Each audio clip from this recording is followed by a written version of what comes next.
Yes ठीक है। Sir. तो आज हमारा पास जो लीनियर अलजेब्रा के अंदर हम डिस्कस करने वाले हैं वेक्टर स्पेस और सब स्पेस। वेक्टर स्पेस सब स्पेस को समझने से पहले हमें कुछ जो बेसिक इन्फॉर्मेशन है वो हमें आना जरूरी है। जैसे कि अगर मैं आपसे बोलूं कि यहाँ पर हमारे पास जो होता है इंटरनल बाइनरी ऑपरेशन, क्योंकि जब भी अगर हम वेक्टर स्पेस की बात करते हैं तो यहाँ पर हमारे पास दो स्ट्रक्चर हमारे काम करते हैं। एक हमारा करता है फील्ड और दूसरा होता है वेक्टर का सेट। तो यहाँ पर हमारे पास दो डिफरेंट डिफरेंट सेट हमारे पास काम करते हैं। तो ऐसी कंडीशन में जो बाइनरी ऑपरेशन का जो कॉन्सेप्ट होता है वो डिफरेंट डिफरेंट तरीके से अप्लाई किया था, इसलिए इसको हमने यहाँ पे दो भागों में डिवाइड किया हुआ है, इंटरनल और एक्सटर्नल बाइनरी ऑपरेशन। जब हम इंटरनल बाइनरी ऑपरेशन का मतलब अप्लाई करते हैं तो इंटरनल बाइनरी ऑपरेशन होता है क्या है, अगर हमारे पास किसी भी एक सेट पर अगर हम कोई ऑपरेशन अप्लाई कर रहे हैं तो वो जो ऑपरेशन अप्लाई कर रहे होते हैं जो सिंगल सेट पे किया जाता है वो हमारा कहलाता है बाइनरी ऑपरेशन। अगर इसी को अगर हम एक्सटर्नल बाइनरी ऑपरेशन बोले तो उसमें क्या होता है, दो डिफरेंट डिफरेंट सेट हमारे पास आते हैं जो एक दूसरे के साथ ऑपरेट होते हैं। तो ऐसी कंडीशन में वो जो ऑपरेशन होता है वो बाइनरी ऑपरेशन कहा जाता है। ठीक है। वेक्टर स्पेस में जो इंटरनल ऑपरेशन जो है वो आपका प्लस है, यानी कि एडिशन को रिप्रेजेंट करता है, और जो एक्सटर्नल बाइनरी ऑपरेशन जो होता है वो हमारा डॉट है, यानी कि वो मल्टीप्लिकेशन को रिप्रेजेंट करता है। जैसे कि अब हमारी प्रॉपर डेफिनेशन अगर हम देखें तो इंटरनल बाइनरी ऑपरेशन क्या है, let B be any set then operation plus is set to be internal binary operation in V a plus such that V cross B to V. इसका मतलब क्या है V cross B to V, यानी कि हमारे पास इसमें we cross B का मतलब ये होता है कि हमारे पास जो पेयर में जो एलिमेंट आएगा उसका जो आउटपुट मिलेगा वो सिंगल मिलेगा। हमारे पास क्या मिलेगा, सिंगल एलिमेंट की फॉर्म में हमारे पास आएगा। तो ये एक प्रकार की मैपिंग है जिसको हम लिख सकते हैं plus alpha beta. Alpha beta मतलब कि वी क्रॉस बी का एलिमेंट, ये क्या हो गया वी क्रॉस बी का एलिमेंट। इसके ऊपर अगर हम प्लस ऑपरेशन लगाते हैं तो alpha plus beta for all alpha comma beta belongs to B. तो ये जो बाइनरी ऑपरेशन जो हमने यूज किया हुआ है सिंगल सेट पर, बाइनरी ऑपरेशन हमारे पास अगर सिंगल सेट पे होगा तो वो इंटरनल है। ठीक है। तो इस टाइप के जो ऑपरेशन जो होते हैं वो इंटरनल ऑपरेशन कहलाते हैं। एग्जाम्पल के तौर पर usual addition is an internal binary operation on the set of natural number while the usual subtraction minus is not an internal binary operation on v। क्यों ऐसा हमने बोला हुआ है कि वो इंटरनल बाइनरी ऑपरेशन नहीं हो, क्योंकि जैसे कि मैंने आपको स्टार्टिंग में ही बताया है कि जब हम यहाँ पर वेक्टर के एलिमेंट की बात करेंगे तो वो हमारे पास जो आउटपुट जो मिलने वाला है अल्फा प्लस बीटा वो भी हमारा सेट में जाना चाहिए। अगर वो सेट में नहीं जाएगा तो ऐसी कंडीशन में हम उसे इंटरनल ऑपरेशन नहीं कह सकते। ठीक है। क्योंकि हमें पता है कि अगर हम ए और बी अगर हम लेके चलते हैं तो ऐसी कंडीशन अगर मैं ए माइनस बी अगर मैं करता हूं तो ऐसी कंडीशन में ए माइनस बी का जो आउटपुट जो है वो उस कंडीशन में नेचुरल नंबर की कैटेगरी में नहीं जाता है। Point clear. ठीक यस है। सर। एक्सटर्नल बाइनरी ऑपरेशन की अगर हम बात करते हैं तो एक्सटर्नल बाइनरी ऑपरेशन में हमारे पास दो हमारे पास सेट काम करेंगे, फील्ड और वी। फील्ड जो होता है वो अपने आप में ही 12 प्रॉपर्टी लेके चलता है। वो कौन कौन सी 12 प्रॉपर्टी लेके चलता है कि एफ प्लस अवेलियन, ठीक है, F dot is a semi group, और साथ में दो डिस्ट्रीब्यूटिव की प्रॉपर्टी को भी फॉलो करता है। ऐसे करके उसमें 12 प्रॉपर्टी हमारी साथ में मूव करती है। ठीक है। तो अगर हमारे पास एफ के एलिमेंट और वी के एलिमेंट में के एक एक एलिमेंट को अगर हम लें और उनका अगर आपस में आउटपुट निकालें, अगर वो आउटपुट वेक्टर में चले जाता है तो ऐसी कंडीशन में हमारा जो डॉट जो है वो हमारा कहलाता है एक्सटर्नल बाइनरी ऑपरेशन। क्या कहलाता है, एक्सटर्नल बाइनरी ऑपरेशन। जैसे कि हमने बोला कि ए और अल्फा पर मैंने ऑपरेट किया डॉट, क्या ऑपरेट किया मैंने, डॉट ऑपरेट किया। अगर इसका जो आउटपुट है वो अगर ए डॉट अल्फा, जो ए डॉट अल्फा जो हमें मिल रहा है अगर वो वापस हमारे पास बी में जा रहा है इस मैपिंग के अकॉर्डिंग, तो ऐसी कंडीशन में हम इस डॉट को, इस डॉट यहाँ पर उसको एक्सटर्नल बाइनरी ऑपरेशन की कैटेगरी में रखेंगे। जैसे कि हम बोले usual multiplication is external binary operation on R in R, but on R in Q the set of natural number rational number. Because reason क्या है कि अगर हम बोले कि भाई रूट टू को हमने आर में लिया, वन को हमने क्यू में लिया, तो ऐसी condition root two dot one करेंगे, क्या रूट टू हमारे पास रैशनल नंबर में जाएगा? ऑब्वियसली आप बोलोगे सर वो नहीं जाएगा। तो ऐसी कंडीशन में हम ये कह सकते हैं कि Q in R dot is an external binary operation. तो ये 2 पॉइंट समझ में आया, इंटरनल और external binary operation. Yes sir. ठीक है। अब जो प्रॉपर डेफिनेशन अगर हमारे पास वेक्टर स्पेस की होती है, तो वेक्टर स्पेस की डेफिनेशन की अगर हम बात करें, तो यहाँ पर हमारे पास जब फील्ड की बात करते हैं, फील्ड हमारे पास अपने आप में एक एल्जेब्रिक स्ट्रक्चर है जो कि प्लस और डॉट पर काम करता है, यानी कि जो फील्ड के जो एलिमेंट है वो प्लस और डॉट दोनों पे काम करेंगे। तो उनके फील्ड के जो एलिमेंट होंगे वो हमेशा कहलाएंगे आपके स्केलर, और दूसरा मेरे पास एक वी होगा जो नॉन एम्प्टी सेट है जिसके एलिमेंट जो है वो वेक्टर है। अब यहाँ पर वेक्टर को हम यहाँ पर एरो से के थ्रू शो नहीं करेंगे एक्सेप्ट देन जीरो जीरो को। ठीक है, यहाँ पर अल्फा बीटा गामा इस तरह के जो एलिमेंट होंगे वो हमारे पास वेक्टर को रिप्रेजेंट करेंगे। तो जो हमारे पास जो एल्जेब्रिक स्ट्रक्चर आ रहा है यानी कि A plus dot then B plus और इन दोनों का कॉम्बिनेशन यानी कि एक्सटर्नल बाइनरी ऑपरेशन डॉट, तो वो जो स्ट्रक्चर होता है वी ऑफ एफ को उसको हम शॉर्ट में लिखते हैं, और इसको रीड करने का तरीका होता है vector space over the field of F. ठीक है, इस प्रकार से रीड करते हैं vector space over the field of F. अगर ये कुछ प्रॉपर्टी को फुलफिल करता है तो प्रॉपर्टीज हमारे सामने क्या होगी। सबसे पहली प्रॉपर्टी होती है कि V plus is an abelian. पहली प्रॉपर्टी होती है V प्लस हमारे पास अबेलियन। अब अबेलियन का मतलब क्या होता है, 5 प्रॉपर्टी उसमें इनबिल्ट होती है। कौन कौन सी 5 प्रॉपर्टी इनबिल्ट होती है। Number 1 closure property, number 2 associative property, number 3 additive identity, number 4 additive inverse और नंबर 5 कम्यूटेटिव प्रॉपर्टी। जब ये 5 प्रॉपर्टी हमारी जुड़ती है तो ऐसी कंडीशन में हम उसे बोलते हैं अबेलियन। ठीक है, तो क्लोजर लॉ हमारे पास क्या हुआ कि alpha beta belongs to B है, तो alpha beta belongs alpha plus beta B के अंदर होगा, जितने भी अल्फा बीटा जो हमारे बी के अंदर है। एसोसिएट प्रॉपर्टी क्या होती है, हम तीन एलिमेंट का हम यहाँ पर रीअरेंजमेंट करेंगे, अल्फा बीटा गामा, जो कि alpha plus beta plus gamma equal to alpha plus beta plus gamma होगा। थर्ड प्रॉपर्टी होगी हमारे पास एग्जिस्टेंस ऑफ वेक्टर आइडेंटिटी, जिसमें हमारे पास एक ऐसा एलिमेंट होगा जो अल्फा के साथ अगर वो ऐड होता है तो आउटपुट हमें वापस अल्फा ही मिलेगा। तो उस वेक्टर को हम यहाँ पर जीरो को हमने देखिए अब यहाँ पर बोल्ड लेटर में लिखा हुआ है, आप चाहें तो इसको आप कॉपी में अगर लिखना है तो इसको हमें एरो के द्वारा शो करना पड़ता है, कोई कॉपी में हम बोल्ड लेटर नहीं बना पाते हैं और वो अच्छा नहीं लगता है उस कंडीशन में। तो जीरो यहाँ पर जो है वो एडिटिव आइडेंटिटी है वेक्टर सेट वी के लिए। एग्जिस्टेंस ऑफ वेक्टर इनवर्स, यानी कि अब हम अल्फा के अंदर ऐसा क्या ऐड करें कि वापस हमें एडिटिव आइडेंटिटी मिल जाए यानी कि जीरो बैठ जाए, तो ऑब्वियसली वो जो एलिमेंट हमारे पास होगा वो माइनस अल्फा कहा जाएगा, यानी कि अल्फा प्लस माइनस अल्फा या minus alpha plus alpha equal to zero vector. B15 यानी कि फिफ्थ प्रॉपर्टी हमारे पास एक कम्यूटेटिव लॉ, जिसमें दो वेक्टर हम लेके चलेंगे अल्फा और बीटा जो आपस में रीअरेंज करेंगे लेफ्ट और राइट से, तो ऐसी कंडीशन में वो हमारे पास कम्यूटेटिव लॉ ऑफ कहलाता है। इसके अलावा हमारे पास एक प्रॉपर्टी होती है स्केलर मल्टीप्लीकेशन। स्केलर मल्टीप्लीकेशन का मतलब ये होता है कि इसमें जो हम बात करते हैं कि एक एलिमेंट हम फील्ड से लेते हैं, एक एलिमेंट हम वी से लेते हैं, दोनों का यदि हम आउटपुट दोनों को अगर हम आपस में मल्टीप्लाई करते हैं तो अगर वो आउटपुट अगर वापस वी में चला जाता है तो हम कहते हैं कि हमारे पास जो vector space F vector space B जो है फील्ड एफ के लिए क्लोज्ड है अंडर द स्केलर मल्टीप्लीकेशन।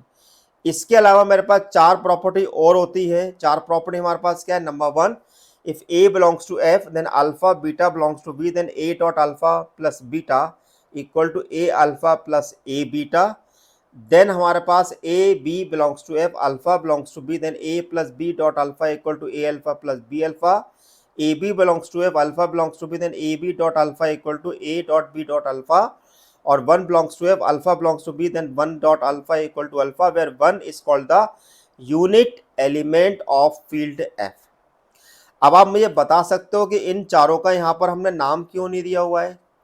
क्या आप कह सकते हो कि इन चार, जैसे कि अगर आप बोलें कि हम बोलें कि भाई ये हमारे पास डिस्ट्रीब्यूटिव प्रॉपर्टी है, सर ये भी डिस्ट्रीब्यूटिव प्रॉपर्टी है, ये हमारे पास एसोसिएटिव प्रॉपर्टी है, तो यहाँ पर उन्होंने इसको डिस्ट्रीब्यूटिव एसोसिएटिव नाम क्यों नहीं दिया हुआ है, कोई रीजन है इसके पीछे। Sir I think sir makes sense इसलिए। हाँ, क्योंकि यहाँ पर एक्सटर्नल बाइनरी ऑपरेशन अप्लाई हो रहा है, इसलिए एक्सटर्नल बाइनरी ऑपरेशन अप्लाई होने के कारण हम उसे डिस्ट्रीब्यूटिव एसोसिएटिव या हमारे पास प्रॉपर्टी का नाम नहीं दे सकते, क्योंकि जो भी हमारे पास जो प्रॉपर्टी होती है एसोसिएटिव हुआ कम्यूटेटिव हुआ आपके डिस्ट्रीब्यूटिव हुआ, इसकी खास बात ये होती है कि जो एलिमेंट जो होते हैं वो उसी एक ही सेट से निकलते हैं। एक ही सेट से निकलने के कारण हमारे पास वो नाम कहे गए हैं। यदि हमारे पास लेकिन इस प्रॉपर्टी नंबर 3 में हमारे पास एलिमेंट जो है डिफरेंट डिफरेंट तरीके से दो अलग अलग सेट से निकल रहे हैं, जो कि हमारे पास एक्सटर्नल ऑपरेशन को रिप्रेजेंट कर रहे हैं, इसलिए यहाँ पर इनका नाम नहीं दिया गया है। Point clear?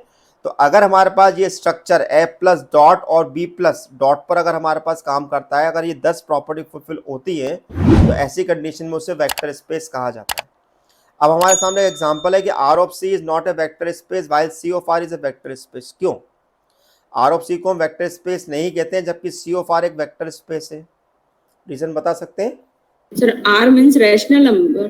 No no no no no no no no, R मतलब रियल नंबर। Sorry. और Real एक number बात का हमेशा ध्यान रखना, जो भी हम यहाँ पर सेट थ्योरी के अंदर जो चीज़ें पढ़ते हैं उनमें कुछ नोटेशन जो होते हैं जनरली फिक्स होते हैं। जैसे कि अगर मैं आपसे बोलूँ एन, एन मतलब क्या होता है? Natural number. ठीक है, नेचुरल नंबर की डेफिनेशन क्या होती है? A number which is countable. बात समझ में आ रही है? A number which is countable is known as natural number. Yes, sir. ठीक है, दूसरा हमारे पास सेट होता है जेड। जेड लिखते हैं, किसी किसी बुक में वो आई भी लिखते हैं। That means a set of integer, a natural number which is either positive और negative including zero is called the integer. ये इंटीजर की डेफिनेशन है। क्या बोले मैंने? A natural number which is either positive और negative including zero is known as. दूसरा मेरे पास होता है इसके बाद एक क्यू। क्यू क्या होता है? It is a set of rational number. क्या होता है? It is set of rational. लेकिन रैशनल नंबर की एक खास बात ये होती है कि वो हमेशा पी अपॉन क्यू की फॉर्म में होता है। क्या होता है? पी अपॉन क्यू की फॉर्म में होता है, जिसमें क्यू जो होता है वो कभी भी नॉट इक्वल टू जीरो होता है, वो यानी कि वो कभी भी जीरो के इक्वल नहीं होता है। लेकिन अब मैं आपसे एक क्वेश्चन पूछना चाहता हूँ, बताओ 9 जो है एक रैशनल नंबर है कि कुछ और है? ये फ्रैक्शन बोल सकते सर। रैशनल नंबर कह सकते हैं। Rational मैंने number. पूछा क्या ये रैशनल नंबर है या नहीं? Sir, है rational number. Yes sir, rational number. 2 by sure 3. आप लोग इस बात की गारंटी ले रहे हैं कि ये रैशनल नंबर है? मैं बोल रहा हूँ 6/9 is not a rational number. Sir, rational number मतलब आप ध्यान से सुनिए, रैशनल नंबर की एक्चुअल डेफिनेशन क्या है, क्योंकि सब लोग समझते हैं कि ऐसे नंबर जो पी अपॉन क्यू की फॉर्म में लिखे जा सकते हैं वो रैशनल नंबर नहीं। ऐसा नहीं होता। उसमें डेफिनेशन में एक चीज़ और लिखी हुई है जो मैंने अभी यहाँ पर नहीं लिखी थी। वो डेफिनेशन में क्या है कि ऐसे नंबर जो पी अपॉन क्यू की फॉर्म में है, Q not equal to zero है, लेकिन यहाँ पर P and Q prime to each other होना चाहिए। क्या होना चाहिए? Prime to each other. Do you know about the prime to each other? Do you know about the prime to each no other? sir, no sir, no prime sir. Number का Same मतलब number, होता sir. है कि वो एक दूसरे से divisible नहीं होना चाहिए, मतलब उसमें कोई भी एक कॉमन फैक्टर नहीं होना चाहिए जो एक दूसरे को डिवाइड करते हैं। अब जैसे कि मेरे पास 6/9 है, तो 6/9 में क्या है मेरे पास? 3 2 जा और 3 3 जा। कुछ समझ में आया? 2/3 Yes, sir. is a prime number but 6/9 is a fractional value of the 2/3. That clear?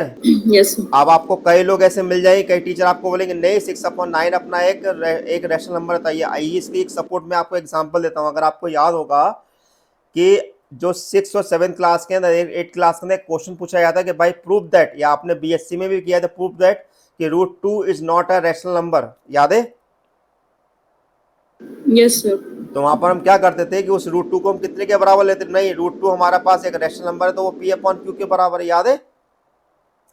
Yes, sir. फिर हम यहाँ पर क्या करते हैं? 2 बराबर equal to P square upon Q square कर देते। ठीक है, उसके बाद हम उसको लिख देते भाई पी स्क्वायर बराबर जो होता है वो 2q स्क्वायर होता है। और फिर वहां पे हम प्रूफ करते थे कि भाई p is a multiple of the 2, then p and q is not a prime to each other, therefore the p √2 is not a rational number. ऐसे करके वहां पे प्रूफ किया जाता था। याद आया कुछ? Yes, sir. तो ये ध्यान रखना, p अपॉन जो रैशनल नंबर जो होते हैं वो एक दूसरे के प्राइम टू ईच अदर भी होना चाहिए। That clear? इसी प्रकार से अगर मेरे पास अगर फोर्थ सेट की बात करूंगा तो वो मेरे पास होता है यहाँ पर R। R मतलब कि set of real number. Set of real number का मतलब क्या होता है? A number which can be express in the number line. क्या बोला मैंने definition? A number which can be express on the number line is known as a real number. Real numbers. ठीक है, ऐसे नंबर Yes, जो sir. Real line पर express किए जा सकते हैं वो रियल नंबर कहलाते हैं। इसी प्रकार हमारे पास नेक्स्ट आता है, इसके बाद हमारे पास है इर्रेशनल नंबर IR। इसका कोई पर्टिकुलर नोटेशन नहीं होता है, बस इसकी डेफिनेशन जो होती है आर माइनस क्यू। ऐसा नंबर जो ना ही रियल, ना ही वो रैशनल नंबर नहीं है, मतलब ऐसा नंबर जो रैशनल नंबर नहीं है वो हमारे पास इर्रेशनल नंबर कहलाते हैं। जैसे कि अभी मैंने ऊपर एग्जांपल दिया √2, ठीक है। फिर मैं बोल सकता हूँ कि the value of pi, the value of e. तो ऐसे जो नंबर होते हैं वो हमारे कहलाते हैं irrational number, that means which can not be express in terms of the P upon Q, जिनको पी अपॉन क्यू की फॉर्म में नहीं लिखा जा सकता है। आपको एक याद होगा, हम वहाँ पर एक नंबर लिखते थे टर्मिनेटिंग और नॉन टर्मिनेटिंग नंबर, कुछ याद है? सर टर्मिनेटिंग और नॉन टर्मिनेटिंग नंबर, उसका मीनिंग क्या होता था? टर्मिनेटिंग का मतलब क्या होता है कि आफ्टर डिवीजन हम वैल्यू को वहाँ पर हम टर्मिनेट कर देते थे कि भाई हमें इसकी रिक्वायरमेंट नहीं है। और नॉन टर्मिनेटिंग वो नंबर कहलाते हैं जो कंटिन्यूसली चलते रहते हैं, मतलब कि जिनका डिवीजन रुकता नहीं है, ठीक है। तो ये छोटे छोटे चीज़ें हैं जो हमें क्लास में पढ़ाई गई हैं, लेकिन हमने उसको कभी ध्यान नहीं दिया, क्योंकि हमारे दिमाग में केवल एक ही चीज़ रहती है, भाई नंबर पी अपॉन क्यू की फॉर्म में है तो भैया वो रैशनल नंबर ही होगा। नहीं, ऐसा नहीं होता है। देन नेक्स्ट हमारे पास आता है सी मतलब कि आपका कॉम्प्लेक्स नंबर। कॉम्प्लेक्स नंबर जो हमारे नंबर लाइन पर रिप्रेजेंट नहीं कर सकते हैं, यानी कि जो इमेजिनरी प्लेन पे ही रिप्रेजेंट किए जाते हैं। क्लियर? तो ये नंबर थ्योरी समझ में आई? Yes sir. ठीक है। अब क्वेश्चन हमारे पास ये है कि R of C is not a vector space, जबकि सी ऑफ आर हमारा पास वेक्टर स्पेस है। तो देखो आप समझो इस लॉजिक को, एक्चुअली कहना मैं क्या चाह रहा हूं। आप बताओ कि सी बड़ा है कि आर बड़ा है? सी बड़ा है कि आर बड़ा है? सी बड़ा, सी बड़ा है। सी बड़ा सर। तो सी बड़ा है तो देखो, अगर मैं लिखता हूँ वी ऑफ एफ, ध्यान से समझिएगा, अगर मैं वी ऑफ ए लिखता हूँ, ये क्या लिखता हूँ मैं? वेक्टर स्पेस लिखता हूँ।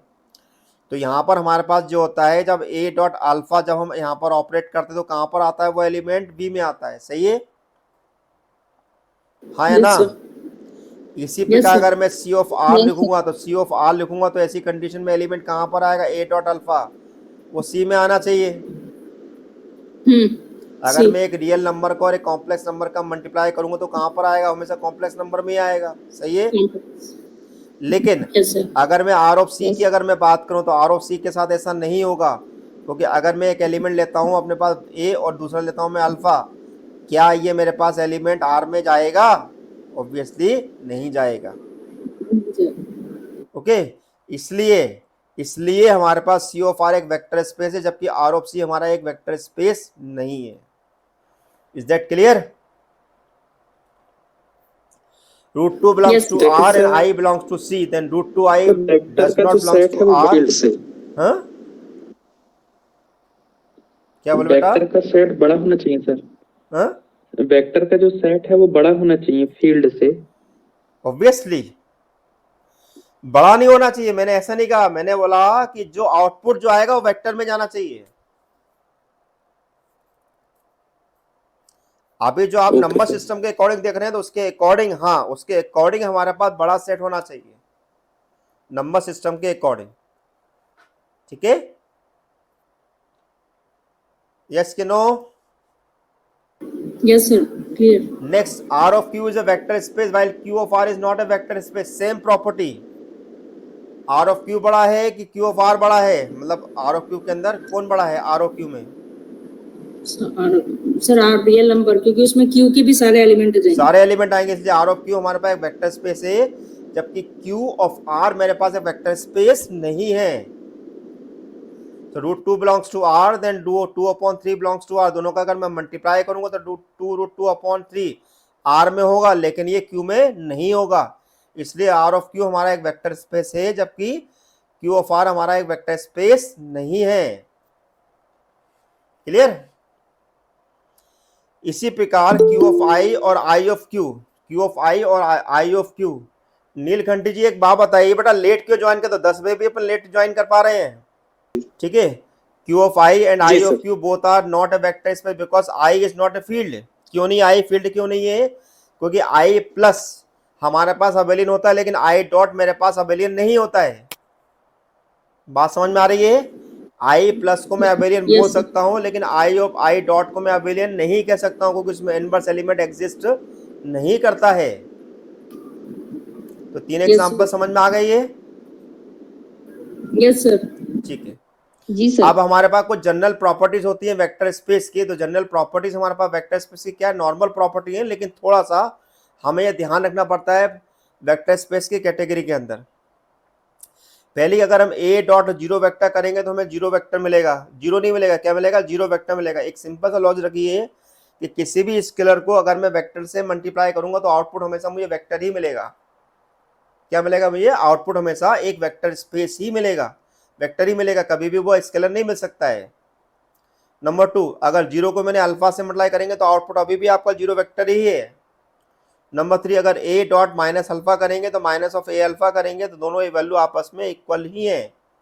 Minus of A into alpha करेंगे, माइनस ऑफ ए अल्फा करेंगे, दोनों का आउटपुट एक ही आएगा।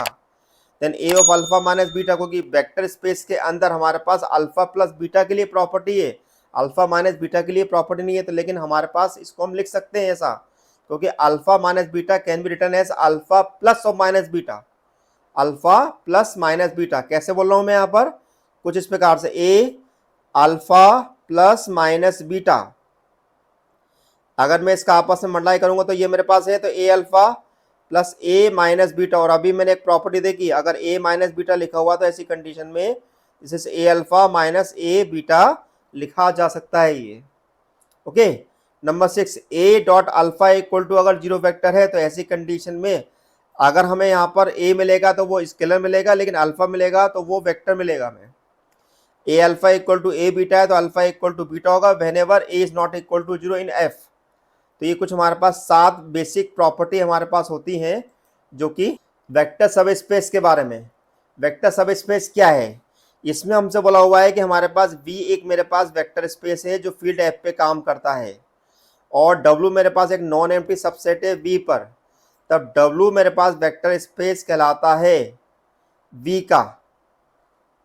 यदि W अपने आप में एक वेक्टर स्पेस हो, लेकिन ध्यान रखने वाली बात है ओवर द सेम फील्ड, दोनों की फील्ड समान होना चाहिए, और वो हमारे पास उन्हीं ऑपरेशन पे काम होना चाहिए जो कि वेक्टर स्पेस के ऑपरेशन है। अगर वो W जो नॉन एम्प्टी सेट है जो इन प्रॉपर्टी को फुलफिल कर रहा है तो ही वो ऐसी कंडीशन में वेक्टर सब स्पेस कहलाएगा। तो अगर हमें किसी भी सबसेट को अगर हमें वेक्टर सब स्पेस प्रूफ करना है तो हमें वहाँ पर 3 प्रॉपर्टी को स्पेशली ध्यान रखना पड़ता है। नंबर 1, क्या वो नॉन एम्प्टी है। नंबर 2, क्या वो सेम फील्ड पे काम कर रहा है। नंबर 3, जो ऑपरेशन V में अप्लाई हो रहे हैं क्या वही ऑपरेशन W में अप्लाई हो रहे हैं। अगर ऐसा है तो ही उस नॉन एम्प्टी सबसेट W को V का सब स्पेस कहा जाएगा, अदरवाइज नहीं कहा जाएगा। ठीक है।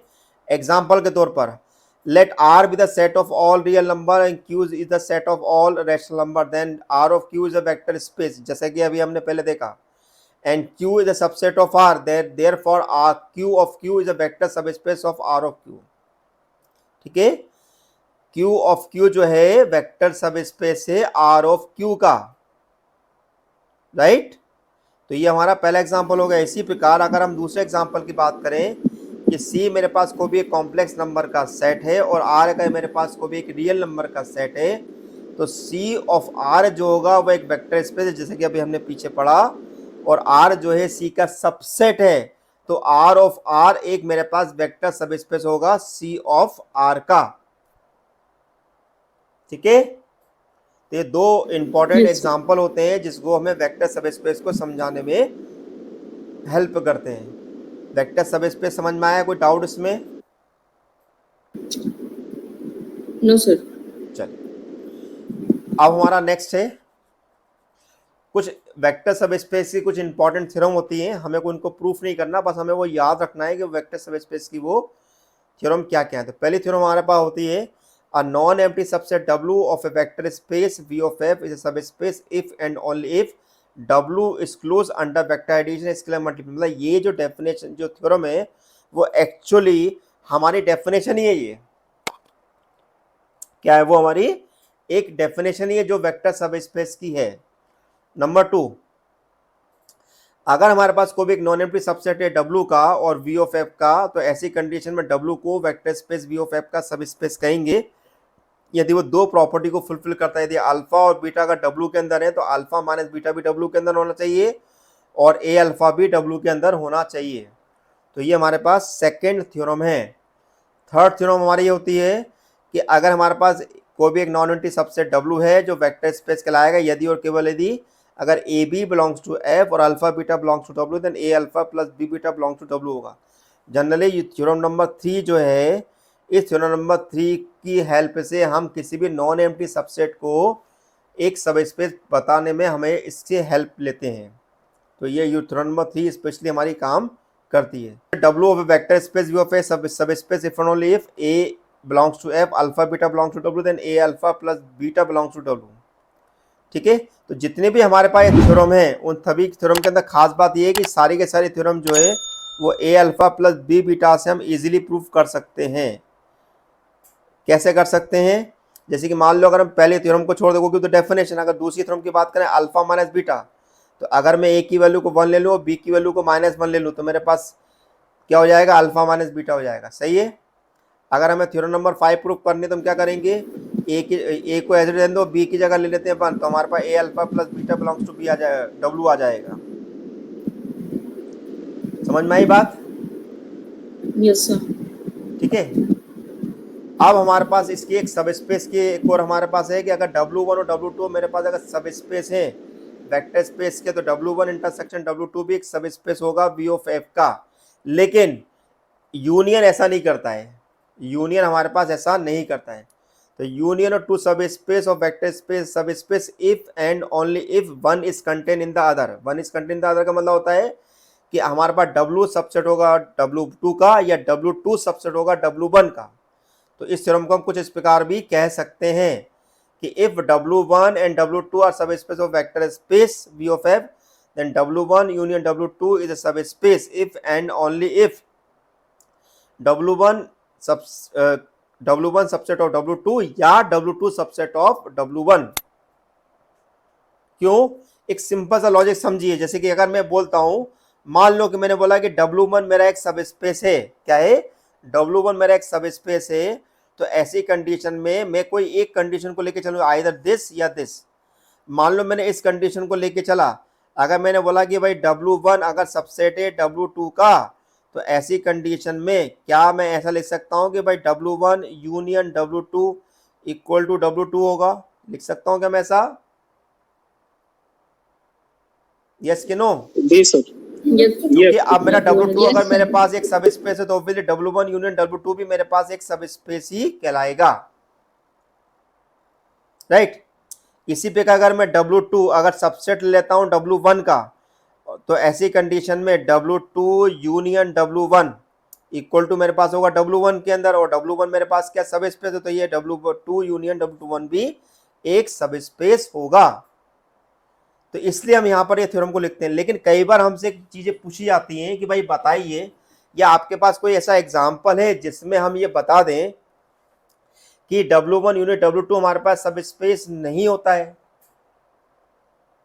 यदि one is not content to the other हो। तो उसके लिए एक बहुत अच्छा एग्जाम्पल है कि मान लो कि W1 हमारे पास दिया हुआ है, दिस इज द A0। क्या दिया हुआ है? A0। ये अपने आप में एक वेक्टर स्पेस है। क्या है ये? एक वेक्टर स्पेस। आप आराम से इसको आप आराम से प्रूव कर सकते हैं। इसी प्रकार W2 जो मेरे पास है वो मेरे पास है 0 भी, ये भी मेरे पास एक वेक्टर सब स्पेस है। ठीक है। तो अब मुझे बताना है क्या ये मेरे पास एक W1 यूनियन W2 मेरे पास एक सब स्पेस होगा? तो उसके लिए हम सीधे सीधे क्या करते हैं कि अगर W1 यूनियन W2 अगर सब स्पेस है तो इसका मतलब ये निकलता है कि हमारे पास जो क्लोजर प्रॉपर्टी होगी फुलफिल होना चाहिए। जो क्लोजर प्रॉपर्टी होगी फुलफिल होना चाहिए। जैसे कि मैं बोलूँ आपसे कि अल्फा जो है W1 के अंदर है, तो क्या मैं ऐसा कह सकता हूँ कि अल्फा जो है W1 यूनियन W2 में होगा? बोलो, होगा? Yes sir. अगर इसी प्रकार अगर बीटा अगर W2 के अंदर है, तो क्या मैं ऐसा कह सकता हूं कि बीटा W1 यूनियन W2 में है ना? तो अब अगर मैं अल्फा प्लस बीटा का निकालना चाहता हूं तो अल्फा प्लस बीटा का मतलब क्या होता है? दिस इज A0 और दिस इज 0B। तो दोनों का अगर मैं सम करूंगा तो कितना आएगा मेरे पास? This is AB। क्या A B W1 union W2 में है? Obviously not. क्यों नहीं है W1 यूनियन W2 में? क्योंकि W1 यूनियन W2 के अंदर या तो A 0 टाइप का एलिमेंट होगा या 0B टाइप का एलिमेंट होगा, लेकिन AB टाइप का एलिमेंट नहीं होगा। इसलिए हम ये कहते हैं कि हमारा W1 यूनियन W2 एक सब स्पेस नहीं है, मतलब नीड नॉट भी नहीं है, मतलब ये सफिशिएंट कंडीशन है, नेसेसरी कंडीशन नहीं हो सकती है। Is that clear? Yes sir. ठीक है। अब Okay. इसके बाद जी प्रॉब्लम नंबर 3 हमारे सामने है कि show that W equal to A1 A2 A3, और A1 A2 A3 जो है फील्ड के एलिमेंट है, और हमारे पास दिया हुआ है कि जो भी मेरे पास जो एलिमेंट होंगे उन तीनों का सम 0 के बराबर है। तो बताओ एक सब स्पेस है B3 ऑफ F के। मतलब ये हमारा एक प्रकार से छोटा सा क्वेश्चन है अपने पास समझने के लिए। तो जब भी अगर हमारे पास इस टाइप के क्वेश्चन आते हैं, तो अगर इसको हम फुल लेंथ में अगर सॉल्व करना चाहते हैं तो सॉल्व करने का तरीका क्या होता है? अब हम क्या करेंगे, अगर हमें बोलना चाहता है कि भाई W जो है मेरे पास एक सब स्पेस है, तो इसका मतलब ये है कि सबसे पहले बताऊंगे कि W नॉन एम्प्टी है। भाई W नॉन एम्प्टी तो है, क्यों? क्योंकि इसमें एक एलिमेंट पहले से मुझे दे रखा है। W क्या है? नॉन एम्प्टी है। लेकिन अब दूसरी बात ये उठती है कि हम W को हमें बताना है सब स्पेस, तो क्या मैं यहाँ पर अल्फा और बीटा टाइप के दो एलिमेंट यहाँ पर W में ले सकता हूँ? तो अल्फा जो होगा वो A1 A2 A3 टाइप का बनेगा, जिसका सम जो होगा 0 के बराबर होगा। बीटा जो होगा वो भी हमारे पास B1 B2 B3 होगा, जिसका सम जो होगा 0 के इक्वल होगा, कुछ इस प्रकार से। ठीक है। अब मैं ये बोलता हूं कि भाई a b belongs to F है और मेरे पास alpha beta belongs to W है। तो अब मैं ये चेक करना चाहता हूं क्या a alpha plus b beta W के अंदर होंगे कि नहीं होंगे। तो देखिए इस चीज को हम चेक करें कि अगर मैं ए अल्फा प्लस बी बीटा लिखता हूं तो क्या लिखूंगा? A इंटू अल्फा, यानी कि A1 A2 A3 और B B1 B2 B3। अब अगर मैं दोनों का आपस में मल्टीप्लाई कर दूंगा तो क्या होगा? A1 A2 A3 then B B1 B B2 B B3। अब मैं दोनों को अगर ऐड कर दूं, कॉन्जिक्यूटिव एलिमेंट ऐड होंगे, यानी कि ये वाला एलिमेंट इसके साथ ऐड होगा, ये वाला इसके साथ और ये वाला इसके साथ। तो ये मेरे पास कुछ इस प्रकार से लिखा जाएगा, राइट। अब हम क्या करें, यहाँ पर इस तरीके से अगर लिखना चाहते हैं तो हम अब इसको इसको हम इस प्रकार से लिख सकते हैं कि इसको इसके साथ देन इसको इसके साथ इस तरह से अरेंज करके लिख दिया हमने। तो A1 B B1 और A2 B B2 then A3 B B3। अब आप क्या देख रहे हो यहाँ पर कि मेरे पास यहाँ पर A वाले एलिमेंट को मैं अलग कर दूं, यानी कि इसको और इस यहाँ से निकाल लूँ A, और यहाँ से निकाल लूँ मैं B। तो कुछ इस प्रकार से मिलेगा मुझे। और एक क्वेश्चन नंबर 1 और 2 में मैं साफ साफ देख रहा हूँ कि A1 plus A2 plus A3 और B1 plus B2 plus B3 जो है वो मेरा 0 के इक्वल है, यानी कि मुझे मिलेगा 0 प्लस 0। तो मैंने क्या देखा कि जो अब A alpha plus B beta का सम अगर 0 के इक्वल आ रहा है, तो ऐसी कंडीशन में हमारे पास जो अल्फा बीटा जो हमारे पास लेके चले, तो अल्फा प्लस B बीटा जो होगा वो W के अंदर आ जाएगा, और A alpha plus B beta का W के अंदर आ जाएगा। तो इस कंडीशन का मतलब ये हुआ कि W हमारे पास एक वेक्टर सबस्पेस होगा। समझ में आया? Yes sir. ठीक है। एक छोटा एग्जांपल और लेते हैं, कुछ क्वेश्चन आपके लिए है। पहला लिखा है the set of all vectors in a plane is a vector space over the field of real number with respect to the vector addition and scalar multiplication, then V of F is a vector space, V of R is a vector space, both A and B or none of this। इसमें से कौन सा सही होना चाहिए? V of एक vector space है कि V of R is a vector space है, या दोनों ही वेक्टर स्पेस है, या इनमें से कोई भी सत्य नहीं है? Sir VF is a vector space। VF is a vector space. Sure? Lock कर दिया जाए? A is right sir। A is right। Both A and B। A and B is right। Yes sir. Lock कर दें? Yes sir. अब आप ध्यान से सुनने पड़िएगा, ध्यान से। क्या लिखा हुआ है यहाँ पर? The set of all vectors in a plane is a vector space over the field of real number. फिर क्या सही होगा? Field of real numbers. B of R B second B। सारे ऑप्शन के एक जैसे दिए हुए हैं, यस सर। लेकिन हमें फील्ड पे ध्यान रखना है कि फील्ड उसने कौन सी दी है, रियल नंबर की फील्ड दी है। इसलिए हमारा ऑप्शन जो बी है वो जब सबसे ज्यादा परफेक्ट है वो। Okay. Yes, sir. Yes, Next sir. question: the set of all n into n matrices is a subspace of the space of all n into n matrices. Symmetric होगा, skew symmetric होगा, anti symmetric होगा, none of this. क्या लिखा उसने हमसे यहाँ पे? The set. Symmetric. क्यों होगा सिमेट्रिक? यहाँ पे लिखा था set of all n into n matrices, n into n matrices subspace. देखिए उसने एक शब्द बोला सब स्पेस हमें चाहिए। मेरे पास ऑलरेडी जो वेक्टर स्पेस जो वो कैसा है, n इंटू एन का है, n इंटू एन का है। अब जो vector space n into n का है और जैसे कि हम Yes, जानते हैं sir. सिमेट्री का मीनिंग जो होता है वो a dash equal to a होता है। a डैश इक्वल टू क्या होता है? a होता है। तो ऐसी कंडीशन में मेरे पास जितने भी एलिमेंट जो होंगे वो जो अपना क्लोजर लॉ हुआ, चाहे वो हमारी एसोसिएटिव प्रॉपर्टी हुई, चाहे किसी भी प्रॉपर्टी हुई, वो सारी a dash equal to a में ही फॉलो हो पाएगी। लेकिन अगर मैंने स्क्यू सिमेट्रिक बोला तो a डैश इक्वल टू क्या होगा? माइनस ए होगा। माइनस। तो उस कंडीशन में इसमें ये प्रॉपर्टी फॉलो नहीं हो पाएगी, इसलिए हमने हमारा आंसर जो है a is a symmetric property. Okay, yes sir. Next the set W equal to AB0 AB belongs to F is a subspace of. क्या ये B3 ऑफ R का सबस्पेस है? क्या B3 ऑफ F का है? या A और B दोनों है? या इनमें से कोई भी नहीं है? सो B3F B3F। ठीक है, सिंपल हमारा आंसर है क्योंकि हमें फील्ड के एलिमेंट दिए तो field of B3 of F ही हमारे पास आंसर लिखाएगा। Next, let V of R be a vector space of all real valued continuous function, then show that the set W of solution y equal to by f of x of the differential equation is a subspace of V3 of R, subspace of V of R, subspace of V of R, none of this। इनमें से कौन सा सबसे perfect answer है?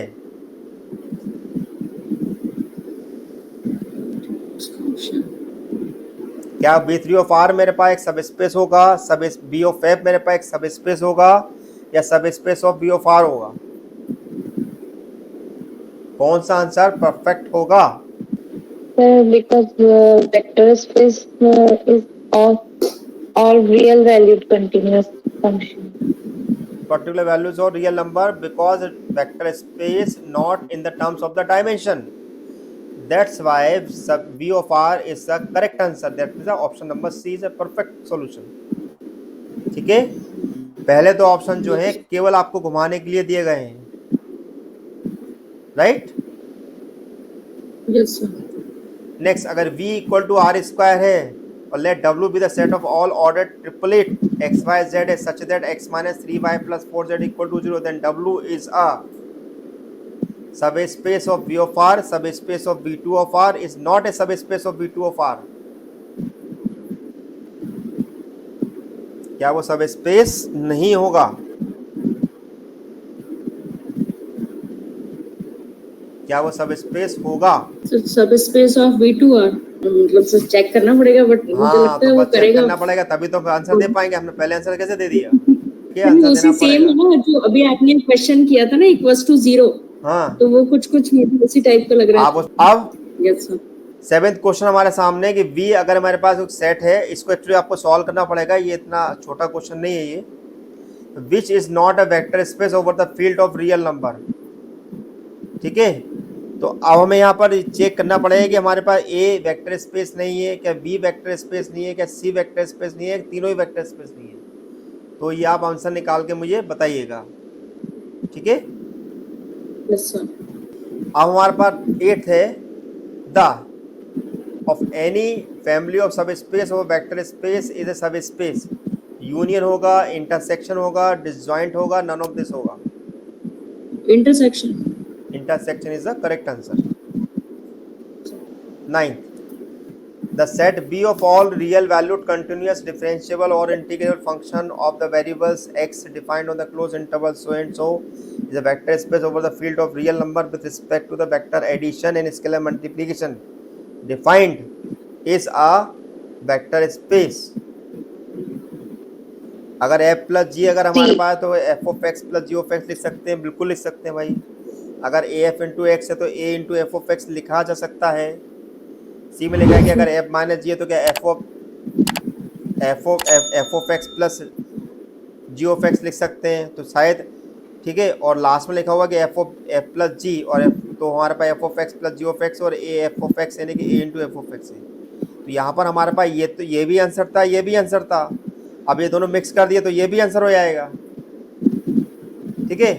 तो यहाँ पर Yes. जो ऑप्शन डी जो है वो ज़्यादा परफेक्ट है, क्योंकि f minus g equal to f plus g लिख दिया ना, तो ये हमारा आंसर नहीं हो सकता है, right. Yes sir, D. Yes, sir. Right. Next हमारे पास है let B equal to R3 W is A of B where W equal to A B C where A greater than equal to 0 सब space है, subset है, not है सब space, none of this. तो ये आपको सिंप्लीफाई करके check करना Subspace. पड़ेगा कि हमारे पास ए बी सी करके वो क्या आंसर निकालता है, ठीक है, यस। राइट। तो यहाँ पर ये एक्चुअली एक सब स्पेस नॉट सब स्पेस की प्रॉपर्टी को फॉलो करेगा, यानी कि जब ए अल्फा प्लस बी बीटा लेके चलेंगे तो ए अल्फा प्लस बी बीटा जो होगा डब्ल्यू की फॉर्म में नहीं आएगा।